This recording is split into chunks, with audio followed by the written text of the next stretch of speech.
Hi everyone, Bernard here, and I hope you're all staying safe and well. Welcome to my latest Citizen channel feature.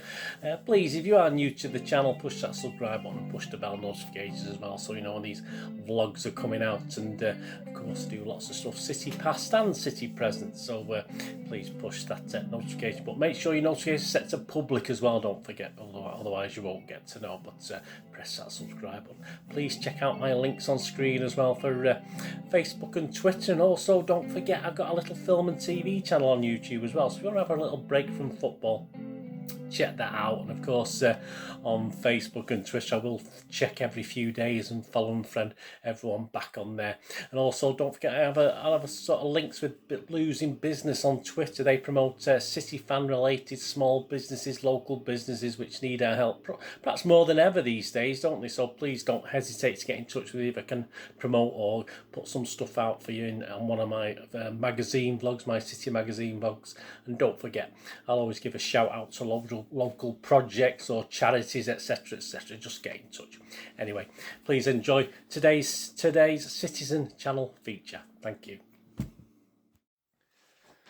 Today, we're going to go back to 1969. Not a bad year to be a City fan in more ways than one, by all accounts, according to this. Reminding myself of what happened, obviously, in those days. It was a great season, wasn't it? Let's think about the 1969-70 season, perhaps. And let's think about City becoming the five-a-side champions and also winning England's first ever treble. Yeah, absolutely fantastic. That's what we're going to have a look at today. I mean, I was a kid glued to the box. BBC Wednesday nights, I think it's Sports Night, I think. Five-a-side football started in the season 68-69 and obviously carried on for a few more seasons. We'll talk about that in a minute. But yeah, it was brilliant. I loved it. It was a competition held at Wembley Arena. Regularly attracted crowds of between 8,000 and 10,000. I would have loved to have gone, but obviously I was far too young to be able to go down to London and watch football. You could just sense on the television the atmosphere was absolutely brilliant. Players said at the time it was superb. Obviously a bit southern based. Obviously it's all obviously played in London, so you're going to get more of their supporters. Obviously teams like United, who had a good following in London, would get good support as well. And I always listened to the cheers of the crowd and sort of tried to monitor when City were playing, just how loud they were, if there were any City fans there, which was there would have been a few, I'd imagine, like anything. But of course, when City were playing, say, a London team, and obviously there were other London fans in the Wembley, obviously the partisan element would come into it, and obviously City would be sort of supported by the other fans of other London clubs that get against the team. So obviously there was a slightly loud cheer, etc. when City did score a goal. As I say, I was sort of loved watching that in the initial stage. And City sort of always sent quite a good team down, certainly initially anyway, in the late 60s and early 70s. It was sponsored by the Daily Express, of course, and it was simply called the Daily Express National Five-a-Side Tournament. Scottish football teams entered as well. We'll talk about one of the winners in a bit. But there were other indoor tournaments. I mean, five-a-side was incredibly popular at the time. There was the Evening Standard one. So again, that was based with more London teams. That was London five-a-side. That had been going since 1954. So there was also the Guinness Soccer Six as well. And of both five-a-side tournaments, that Evening Standard one and this one obviously shared the Wembley Arena between 1968 and 1986. Matches were split into 2 4-minute halves. Obviously that was at the outset of this competition. Time limits for matches increased as the tournament progressed, so you played longer and longer games, though match lengths altered over the years as well from those initial times in 1968. Any drawn matches? Yeah, you got a penalty shootout. Very, very forward thinking of its time, this competition. The rules included no passbacks. There you go, and to the goalkeeper, and the ball must always remain below shoulder height. So obviously it was a free kick to the opposing team if it went over shoulder height. At that time, of course, 67 into the 70s, Liverpool were quite a dominant force, but they never actually won this competition. But much of their training was based. Bill Shankly loved a little bit of five-a-side. He adored this form of the game, often involving himself in the matches as well. Fives, it became known as sort of around different clubs, fascinated Bill Shankly for one as an alternative to full-scale matches. If you think about what the rondos today and stuff like this, I suppose it's an offshoot of that, isn't it? Because the game closely examines skill and encourages play at ground level. A certain Brian Clough once said, if God wanted us to play football in the clouds, he would have put grass there. So, sorry about that. I sort of nearly did try to do an impression, but it wasn't very good, so don't worry about that. Yeah, footballer now broadcaster Alan Brazil, of course. He would have been up in Scotland as a young lad at the time. He played for Ipswich and other clubs. Recall watching this competition on television in Scotland, and he was glued to it, he said, as he watched the magic of players like Colin Bell, Franny Lee, George Best, there you go, providing unforgettable moments of skill and finishing. They certainly did, and I remember being absolutely in awe of it and really enjoyed it just as much as a proper 11-a-side football that I was attending on a regular basis. Before the 1970 tournament, our own Alan Oakes was quoted in the BBC's Radio Times saying one of the differences between five-a-side and the ordinary game is that you're allowed to use the board around the pitch. You keep looking for 1-2s off it, but you can't pass back to the goalkeeper. The ball can't go above shoulder, so there's no heading. It's a quick game with a lot of first-time passing. I mean, I also remember going around. I didn't own one myself, and we all had some beauty of soccer games in those days, football games. We all played those, but I remember one of my best mates having the five-a-side version with the barrier around. I think there'd be an image on screen there, and going around and loving playing that. Obviously, being able to actually shoot and bounce the ball off the sides to try and score, or bounce the ball off the sides to pass it to one of your other players, etc. With that massive ball that was about twice as big as the players. So I always remember playing that at the time. I think if you look on the internet now, you can sort of get updated versions of it, but very, very expensive. But I do remember enjoying playing that, because it did obviously the thing about the big game was great, but obviously the little game you could sort of play it quite quickly in and around a small area as well. You didn't need quite a big area to play it. Fitness, getting back to the football, fitness for these short games, of course, was paramount.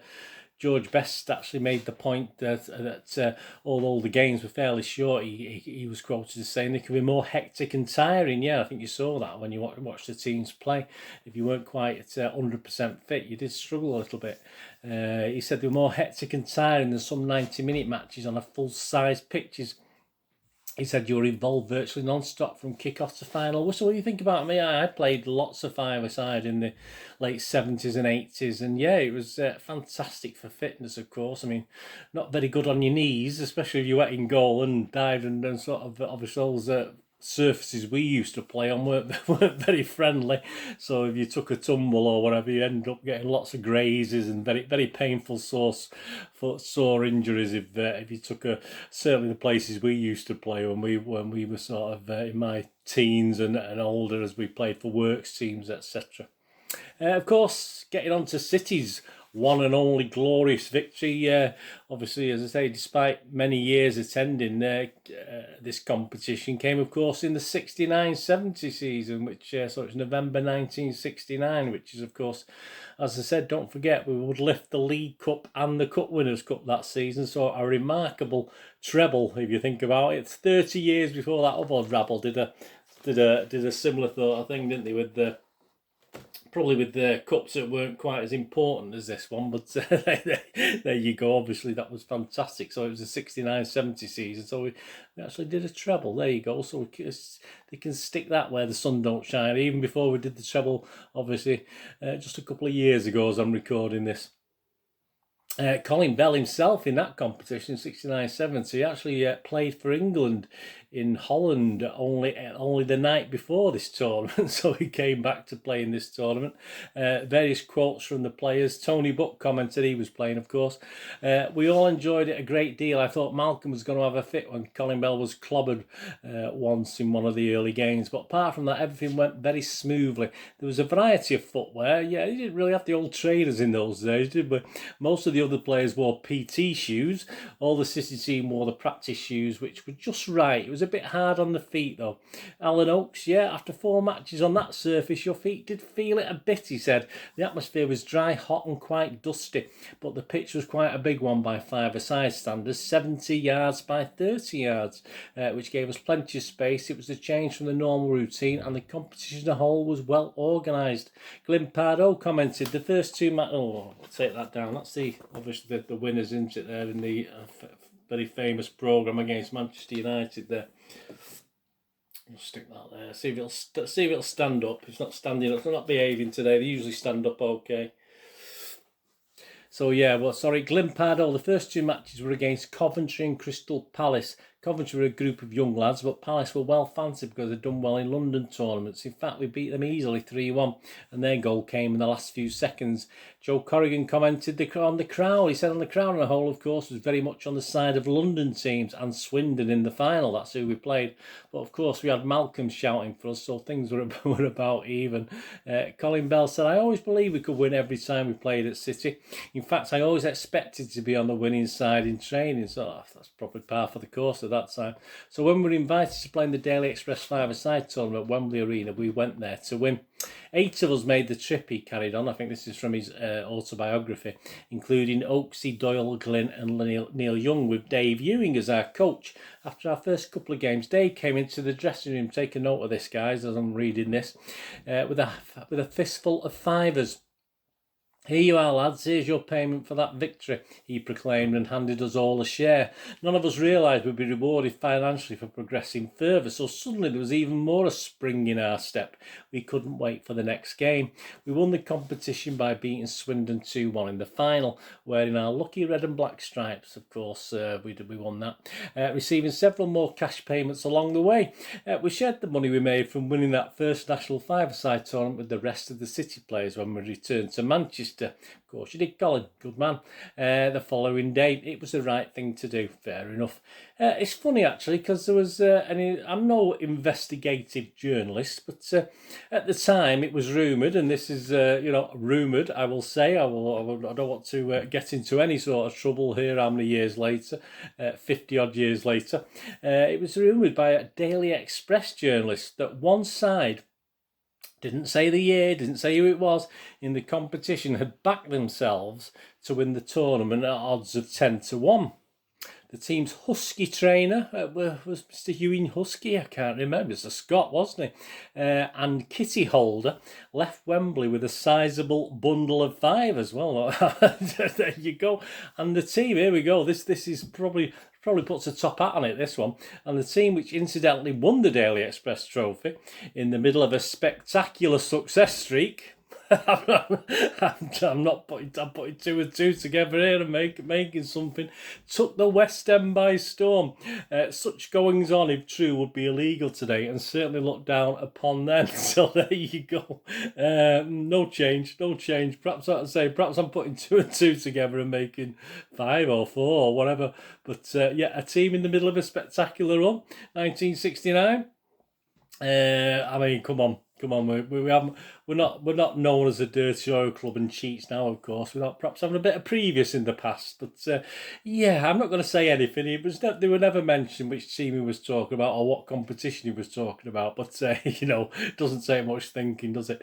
And just to show, really, just as an addition to that, just to show how much the bookies may have struggled or lost out in this competition, it makes a change, doesn't it? This is a quote from Stan Bowles, also an ex-City player, of course, with obviously a bit of a shady past. He'll admit that himself. So perhaps it was something that City were taught to do. I'm not too sure.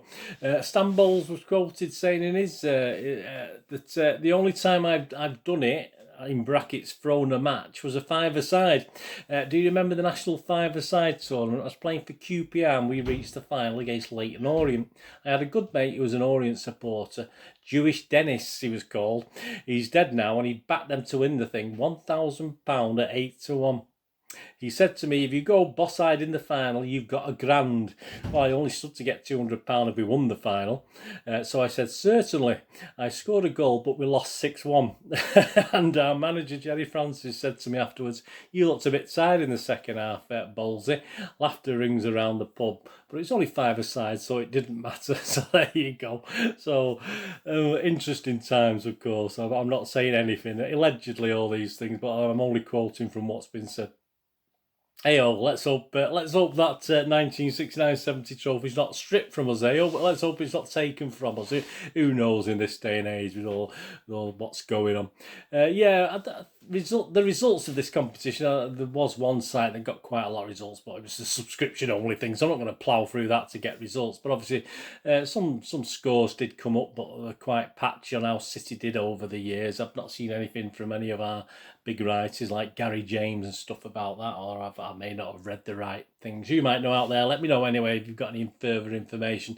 The competition winners themselves, of course, the first one was 1968 was Charlton Athletic. 69 was us, of course, City. 1970 was them buggers across the road, United.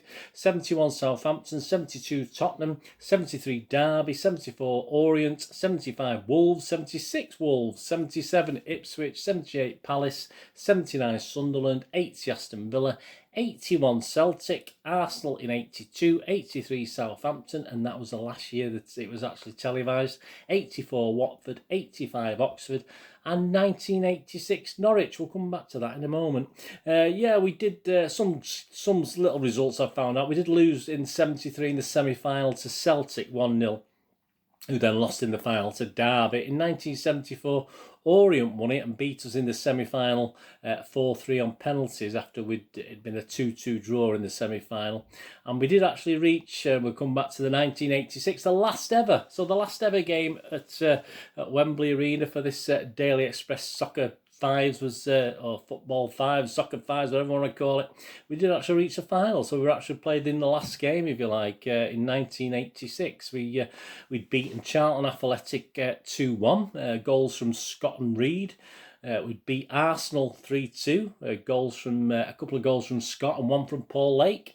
We'd actually drew with Southampton. In the semi-final, Scott scored our goal. Letitia scored Southampton's as a matter of interest, but we won on penalties. I'm not sure what the penalty score was. But sadly, like the full Members' Cup the same year, 1986, no glory in the last ever final of this competition. Norwich City 5, Manchester City 0. Very depressing. So I didn't even want to look through the 1986 stuff I've got to see if there's any sort of comments on it. I don't want to see a 5-0 defeat. So there you go. As stated earlier, the event began to lose its appeal in the mid-80s, and when after the 1983 tournament, the BBC, who had covered this competition, of course, decided to pull out without TV exposure to appeal to sponsors, etc. The competition quickly shriveled and died, so it sort of lasted for another 3 years. Of course, other things happened. It was still a popular sport, as we know, and there was a new Atari-sponsored Soccer Sixes competition that would be held at the NEC in Birmingham. I think we had stuff at GMEX, didn't we, and stuff like that over the years, but there you go. But that was the end of the Daily Express competition. But as I said, I can still remember being thrilled by that five-a-side. I can still remember getting that programme from the match and loving the image and seeing it there with the trophy. And at the grand old age of 10, don't forget, I was 10 in 1969. Hey, it was heady days. Within 2 years, I'd seen my team, my football team that I loved, win the league. I'd seen them win the FA Cup. I'd seen them win the League Cup. And now I'd seen them win the Cup Winners' Cup. And now I'd seen them, of course, win this wonderful five-a-side trophy. Heady days, as I said, for a 10-year-old. I mean, my bedroom wall was full of images at that time of trophy lifts galore.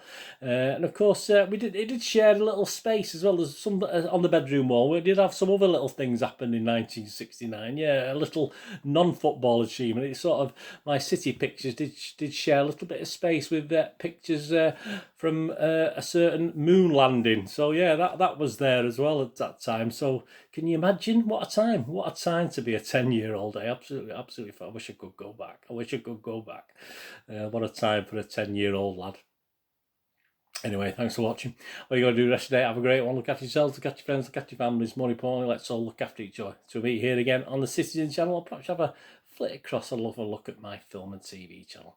I only ever ask one thing of you guys, don't I? Please stay safe, Blues. Come on, City. Thanks for watching. Bye for now.